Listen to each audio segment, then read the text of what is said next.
Welcome back to the Two Thrones. So, now with Farah actually joined us, let's see what we can do together. What is that thing? Snark at each other? Yes.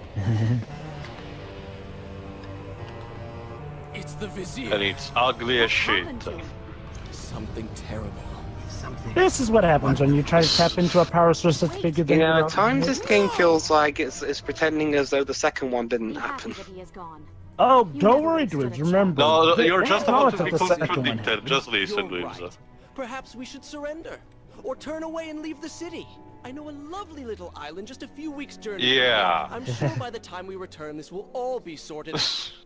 If it comforts you See, to they not don't leave, pretend then that by Prince of all Persia means 2 didn't continue. happen. They just acknowledge that You Prince are of so Persia 2 is focused on freaking killing him, stupid, you've thrown and that this strategy game is working to completely out fix the that. window. Also, your armor is a bit could've died. weird. I suppose. But now we need to find a way to enter the temple. Yeah, basically we need to follow the Vizier, That seems but to be our kind of best bet. stealthily, because, you know, we don't need to be spotted and everything. So, it's time for another puzzle room. Boy, isn't this awkward, Prince? Your two love interests, both in the same game, although one of them's dead. Oh, yeah. Although it's kind of the mission to actually avenge her. Anyway, this introduces also invisible enemies, which surprisingly are not too much of a threat because, once again, using the stupid combat system will be later for Assassin's Creed, they like attack you one at a time until you're staggered. Guess they're just that polite. How nice of them. Also, yeah, once again, similar to, there you go, from Warrior Within, you can do the spin moves near columns and poles, which, again, it makes sense considering the Prince's skill are acrobatic rather than pure strength-based. Unless you're tapping into his Prince of Persia 2 persona. Ah! Hey, to be fair, it is used properly No, here. that actually was... Oh wait, that's right, that's right, that's right, that's Battle a scream. That's the his way he battle does. scream. You're not worthy of my blade. Poor Robin. Like, I seriously don't blame him. He had so much shit to work with, and he's a better actor than that. Huh, maybe his character in DuckTales the Reboot is raging against that internally. Oh, I forgot. Who he voices there? He plays that Corpian espionage spy that Mark Beeks hires. And yes, Oh. there is a character named Mark Beeks, and he is Of exactly course. who you think he is. Sweet. Convenient. So yeah, now... Sorry, go ahead, please. Plot twist: Mina fires her arrow at the prince and kills him. Thankfully, no, Lives. You don't have friendly fire like in Sense of Time. You remember, it was a thing that could happen there. Yeah. You're saying, Pedro? I imagine we're interested in that Greek god that Donald's apparently best buddies with. Oh, Storcules. Yeah. Of course. Hey, Oh, but shit. you know, kudos to that DuckTales show. That's one of the few shows that remembers that Zeus is also the god of hospitality.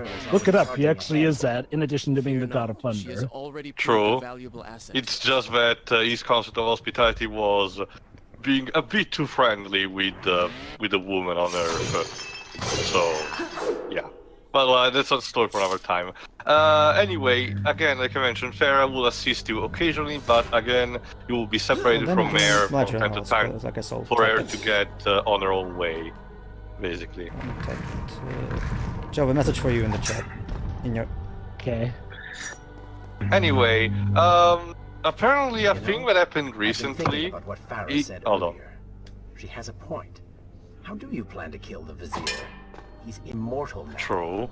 The dagger made him into what he is.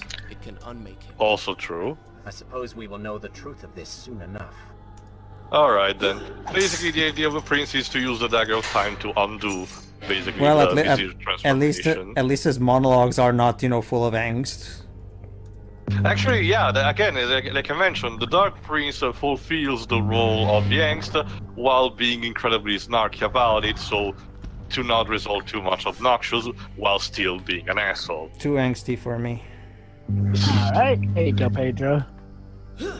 But yeah, thanks. also, recently, in case you're wondering about, again, we were discussing in other times about the future of the franchise. Oh, hold on. Oh god, yeah, I forgot, yeah, this room is actually really tough, because if you decide to tackle the enemies, they will suck away all of your sand and stagger you to death. So your best bet is to just ignore them outright and go for the acrobatic stuff. That's the puzzle of this room. Anyway, basically, if I recall correctly, the original creator of the franchise, remember the guy who was also involved with the movie, blah blah blah. Jordan Mechner actually went out on Twitter and said that during the past month he has been actively pestering Ubisoft on reviving the franchise, so he himself is actually listening to the fan demands. Now it's just a matter of if Ubisoft will actually listen to them or not. Yeah. At the time of this recording, E3 2018 still needs to happen, so we'll see if Ubisoft, amongst other things, will actually maintain the record streak that actually had last year, or we will see more of that awkward Just Dance music video with Sub-Zeros. If you recall, folks, Ubisoft actually pulled off the unthinkable and were one of 2017's best E3s. Not just in the case that the competition sucked, but they were pretty dang good. Now, yes. That was in which year again? 2017. Last year. Oh, that. For comparison, Bethesda's was serviceable. It was fun. Similar to a problem that we had since similar to the other years is that they haven't announced actual new IPs. They only announced the sequels and stuff. Minor stuff. Wolfenstein and... I think the biggest surprise was that PC... Those were not bad, like Evil Within 2 and Wolfenstein 2.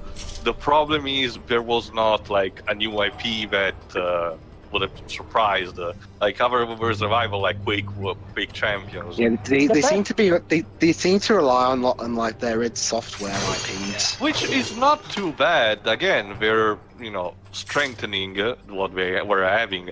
I just wish we would do that plus having some new IPs, like similar to what THQ Nordic is doing. They're porting and reinforcing all the IPs they acquired along these years, but at the same time they're developing new stuff like Biomutant. So they even got the Red Faction IP back because they bought out a lot that owned them. Again, the only stuff that's missing from the original THQ are the IPs from Relic, which now are in the hands of Sega. So basically, Dawn of War or Company of Heroes. The inkling I got from Bethesda's conference last E3 was that of a company trying to actually, get better known. Because, basically, it seemed like their E3 was for, basically Bethesda newbies like myself. The way they organized the conference was entertaining, having it be like an amusement park of some sort.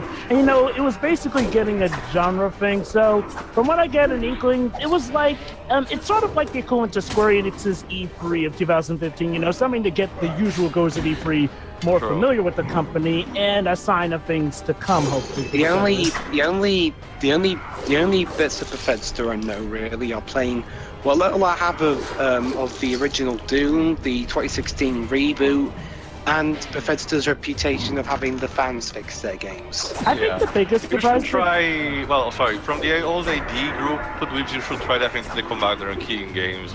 Very nice platformers. Anyway, yes, the biggest surprise of E3 2017, though, was that the PC E3 ended up being a better Microsoft E3 than the actual Microsoft E3. Was just a shit show. That's not to say there weren't good games announced, but most of them were for PC as well. And PS4. There was example, with the ways. There was like a big show off for Anthem, aka BioWare's new IP. But again, it's coming out on PS4 as well, so. Yeah. And not just that, once again, Anthem doesn't look that interesting. Combine that with the fact that the writer of Mass Effect 2, the first two Mass Effect games, and their older games like Knights of the Old Republic, has left the project. Yeah. Mid-development. It's not looking... And now that BioWare has a terrible reputation. Wow, an important figurehead of a company leading a game mid-development. Where have you heard that before? Yeah. A lot. But it gets even better though because the PC. That's not to say that every time that happens, the game will automatically turn out shit. It's just It's bad signs.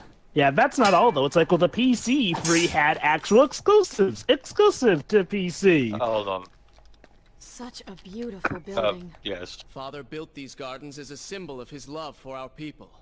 Once all the But kingdom hatred was- towards its The enemies. strength of Babylonian were also its garden. If I can reach the other side, I might be able to find One of a way the to seven open that wonders of door. the world, supposedly. Mm-hmm. Anyway, now his next set of puzzle will be about having Farah moving from platform to platform, and then creating a path for the prince. Continue, Joa. Yeah, E3 2017 was overall good, I would say. It wasn't the best. I'd say for me 2015 and 2016 were more entertaining E3s True. overall. And were more surprising, especially on Sony. Like, Sony's E3 2017 was not bad, it was just a consolidation of what we already knew. The only major surprise was Shadow of the Colossus, and I guess Monster Hunter World. Yeah, Sony's was pretty much the equivalent of Bethesda's in the sake that, like, well, it's nothing new, but it was still overall solid and good enough.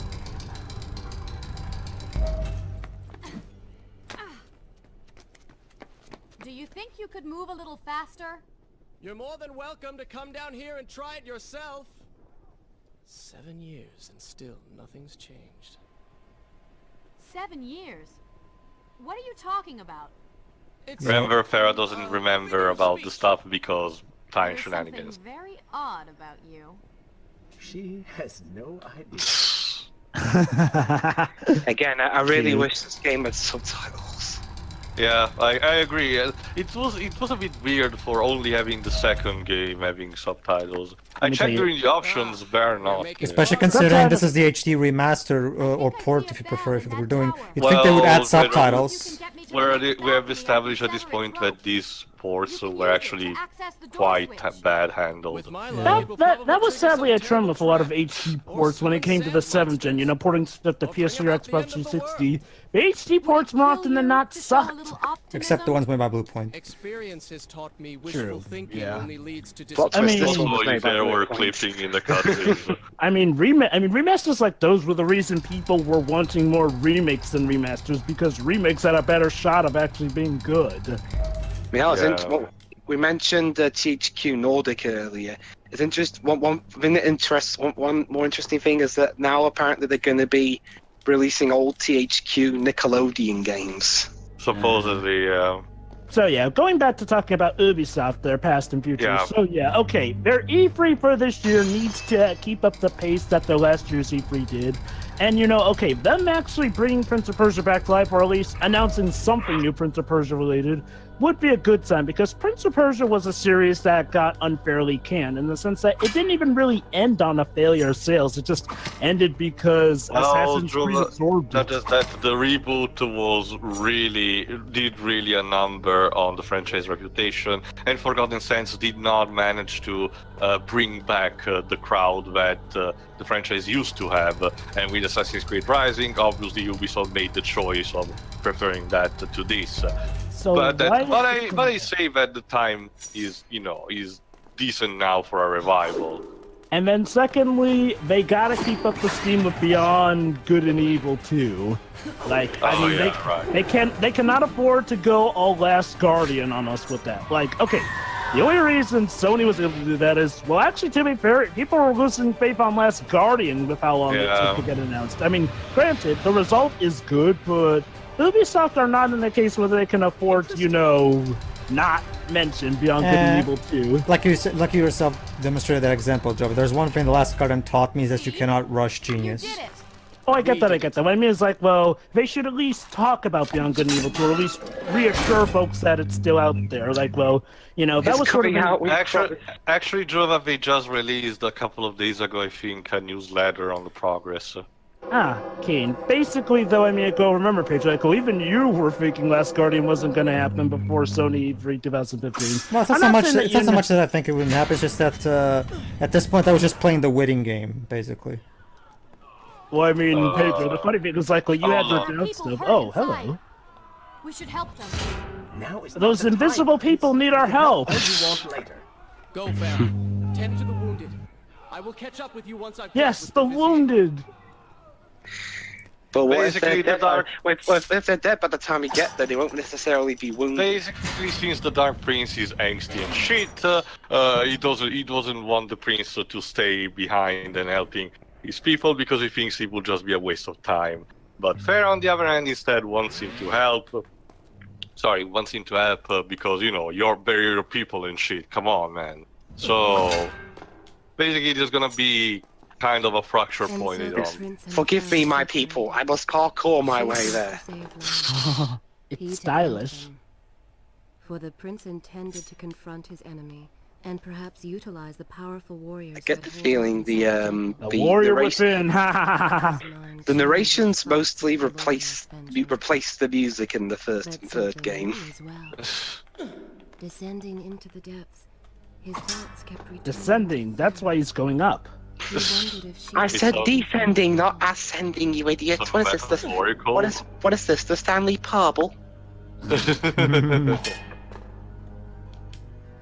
Yeah, if it were the Stanley Parable, the narrator would be chastising you for going completely against the narration. Yeah. And then the prince went downward. I said downwards! Well, he went down to take a drink. You see, he's crouching down. Well, actually bending over, but close enough. No, it isn't. See, now he's going down as he pulls the lever down. Yeah, and then the narrator punched the fake narrator in the face and told him to shut up while I'm talking here. Poor Princess of Time. Anyway, And the prince just started wildly breaking stuff. Oh no, everyone is Like I dead, said. Dave. Like I said, they're not exactly wounded anymore. Yep. To conquer a city is one thing, but to do so with such a violence and cruelty is something else entirely. See, whoever heard of taking over the city without using violence and cruelty? Wasn't Persia one of the most violent countries, though? Semantics. So what? It's all right with them taking over his kingdom, provided they do it Remember, nicely. history is written by the winners. So basically, what he's saying is, it's all right to take over his kingdom as long as they do it politely and don't kill anyone, please. Well, dweebs, Because that's how all wars are That's won. kind of how Xanth manages to conquer Hyrule at the beginning of Twilight Princess by threatening diplomacy. Basically. Joe, fair enough.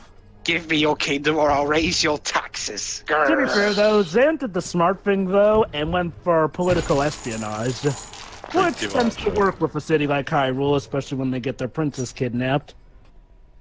Anyway, similar to the similar to the once again you're in the Dark Prince decided to took over at least body shape. So like all the other stuff, whatever moments where it will take cover, this will be actually kind of a time race until your health reaches 0. And remember, unlike in the second game, if it reaches 0, it's really game over. You don't get actually a chance like in the Sand Ray form. So it's not even like, Ray and Mighty Number 9, where it's like, if you reach 0, you automatically die. You don't have to get hit. Okay. There we go. Luckily, again, the game actually provides you with the meaning of getting back your alpha through sand. You just need to be smart enough to notice it. But it's not completely off. It's not in your face either. It's a fair challenge overall. And it uses also the abilities of the Dark Prince has with the chain and everything. Right. So once again, the puzzle elements also for the Dark Prince actually complement quite well with the standard gameplay of the franchise. It's a shame that there's so scarce in between, and you're kind of have to race in order to go through it. It's one thing I don't get. It's like, well, it seems like often a pattern with video game series is like, well, we may struggle with the first three, but usually by the third game, we have it tied down. The problem is like, well, it's almost every time after the third game, something happens that causes a massive change for the fourth game onward. Like, seriously, Crash Bandicoot, fourth game was Wrath of Cortex, and we all know how that turned out. Yeah. Spyro had a great third game. What was the fourth game? Enter the Dragonfly. We don't talk about that, Jova. Well, to be fair, Jova, those examples you I'd mentioned. rather have 50 Rapid Cortexes than Enter the Dragonfly. At least Rapid Cortex is Agreed. finished. Well, Yeah, Jova, those Rebel examples you Force mentioned, they Battle on like in between 3 and 4, they switched developers. So Well, here's the thing, though. I mean, it also happened with Prince of Persia. Like, well, this game actually had a pretty good gameplay style that, you know, basically built off of what they learned. And yet, what did they do after this one? They rebooted it, and the reboot sucked. And Pedro, remember, Traveler's Tales have been around since like the 80s. Check 6 and Equinox were like first-time developers. And it showed. Heck, it even happened with Ace Attorney. Like, the third Ace Attorney game is so sublime, and while the fourth game is not the worst, it still tried to reboot stuff, but, well, it was a bit iffy to the point where they had to practically undo a lot of that stuff for Ace Attorney 5. Well, and now the fan base Jova, has it split ever worked since. with both Resident Evil and Devil May Cry. The fourth title actually... Well, for Resident Evil, the fourth title actually revolutionized entirely the franchise, while for Devil May Cry, it was just a good continuation of what 3 established anew. Are there any? Yeah, Are there I'm any? just going to talk about the any majority of franchises video game planners. Also, Yes, I are there guess you... Are there any franchises we can compare to Resident Evil, wherein like it had a crap 6 game, but the 7th one was good? Well, that's tough just for the simple fact that there are not many franchises that actually manage to get to a 6th title with a continuing story. Like you get stuff like Final Fantasy, which are the 7th I one. mean- The 7th one isn't really about the cast of the first 6 games. It well, has the a thing is, brand- Dwebs, brand new after cast. 6, Dwebs, after the disaster that was Resident Evil 6, that was one of those rare cases where the series desperately needed a complete reimagining, just burn everything to the ground and start from scratch, basically. It's okay, though, guys. Chris Redfield's back. He doesn't look like the character, he's not voiced by Roger Craig Smith, so why did he even bother? I honestly don't know. It's like Capcom feels the need to be random like that. I mean, thank goodness Resident Evil 7 was still pretty It's a good shame overall. because the second DLC story actually is quite awesome because you control like a 70-year-old grandpa who just punches out the monster to death. Amazing as it sounds.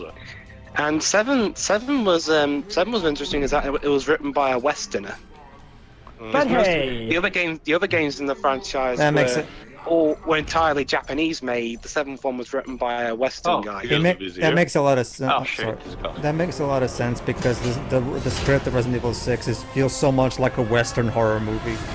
and then there's the Dead Rising series. How about Dead Rising 4, everyone? Well, I'm not going to be playing that since I've done. I'm not really Is it familiar on with PS that series. Hang on, wasn't Dead Rising 4? Isn't that on PS4? Yes. I think. You know what's The only sad? Dead title Rising hasn't 4. the only title hasn't been released elsewhere. I think it's still Dead Rising 3. Still on PC. What about Super Ultra Dead Rising 3 Arcade Hyper Edition EX It's Plus the Alpha? DLC that was for free. You know what's sad? Dead Rising 4 is one of the few games to acknowledge that Ghost Trick exists by having a Sissel outfit, and yet that game sucks so bad.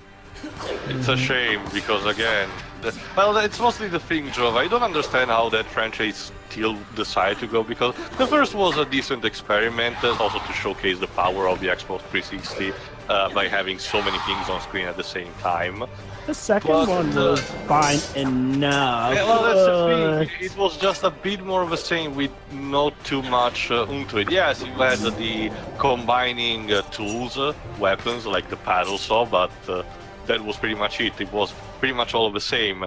And then they decided to milk it. It's similar to what Ubisoft is doing with Far Cry. You're just, after the third title, we're just rehashing the same title over and over again. Granted, the difference being that they don't seem to be trying to get Far Cry's out yearly like they were with Assassin's Creed. Give it time, Joel. I'm expecting the sixth one to be announced at E3 this year.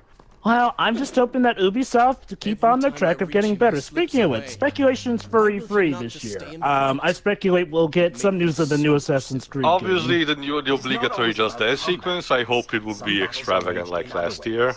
Yeah, I mean, I'll give them that. They actually did mix things up with their Just Dance sequence last year. Like, well, instead of one artist, it was 3 different genres. And And one again, of them, people dressed like Sub-Zero from Mortal Kombat. Why? heck, one of them was even J-pop, which got Shuroi's interest. Obviously, Joe, we need to release the date for Skull and Bones, which Maybe we'll get word of a third South Park game for the trilogy. What does- I don't know. Do we still need to release the second DLC story? Yeah, thing, we still Pedro? we still have to. The second DLC release is gonna come out. I think this summer, if I remember correctly. Before or after E3? After, I What, think. what are you even gonna call that one? South Park: The Pennis Short. Well, I seriously Trey doubt. and Matt are very creative with titles. I though. seriously doubt that there's gonna be a third game because remember, Joe. hold on, Treasure, wasn't it already confirmed that they're making a trilogy of these games? No, I don't even know where you got The that only from. actually no. The only thing we knew is that during development of the Stick of Truth, Trey and Matt said that the materials they had to work with was so big they could have made a trilogy out of it. But that was pretty much it. Well, that's the difference between will do and could have. Not just that, remember, development of the Stick of Truth was actually really difficult and they were working with the old THQ, so who knows actually what happened since Who then Ubisoft. went bankrupt and the game was sold off to Ubisoft. Not just that, Exactly. Joe. I mean, in between handling the TV show and the game, and because Trey and Matt really wanted to be completely involved in the game, not just writing, but also handling the gameplay, the concepts themselves. There was a lot of work, and Trey Parker actually went to the hospital because of it. So after that, I think they deserve a break. So Well, I think they deserve a break too, but again, you can never be too careful, who knows? We'll see. You gained bonus health. Okay, Remember, okay, these then maybe we'll... sequences then maybe we'll- are actually more easy than the Death Gauntlets from the second game. Alright, so maybe we'll probably hear talk about the new DLC then. Most likely. Again, if that actually makes it is to be expected at this point that companies will actually find some way to pad the time of their conference in some way or capacity. I mean, one thing is for sure though, Ubisoft's going to pester them for a third game though, with how well the first two have done. We'll see, Jova. Again. Oh shit. Oh snap. Again, sometimes the camera doesn't work with you. In this case, the fixed camera again would have been a good feature to have, but it's so for some reason we made it situational. Only in this game, by the way. If I recall correctly, it actually comes back for Forgotten Sands. So, have we heard any news about Skull and Bones ever since its first Only release? that is to be released this year, Jova. Nothing more. That is concerning. They'll probably- Since they they'll said probably it's announce supposed to come more. out in... They'll probably say more about it during their E3 conference. I really do hope so, since it's supposed to come out this fall 2018. It's just a bit concerning that we haven't heard anything Well, else Jova, a about lot of Then games again, though, I guess to be fair, it's out receive updates 1 year after they have been Yeah. announced. I guess to be fair, Ubisoft aren't always as frequent with updates on gaming news as much as the big three are. For the vizier was not content to simply be a king. He wanted to be a god. Yeah, so the evil vizier wants to, you guess it, take over the world. Question Of was, course! Since realized the position he was in. Like, what? And The if he Persia did, is pretty much a great would he empire accept anyway his on its own. responsibility? Be Would he content. become a hero? I guess he wants to be... Hey, he's like Napoleon Bonaparte. He's thinking bigger. Of course, maybe to compensate something. Anyway, hold on. Yeah, basically, Farah again has been out to get supposedly to the refugees, while the prince has been pretty badly tried to follow the vizier because he seemed always one step ahead of him. Again, poor prince. He comes back home with this new love interest. He gets his own ransacked. A person that he thought he killed completely back alive, and actually that succeeded in his plans. His life turned upside down. Insert Fresh Prince of Bel-Air joke. And now this, with a snarky superpower demon in his left arm. Like seriously, Jesus. Anyway, in the next part, hopefully we'll be reunited with Should I Farah. continue from here So see you for and that. return? Alright, we'll see you Continue my then. story from See here ya. next time. Hold on, narration. No, it's There you just go. the save point thing. Don't worry. See you. Alright, see ya. now, See ya.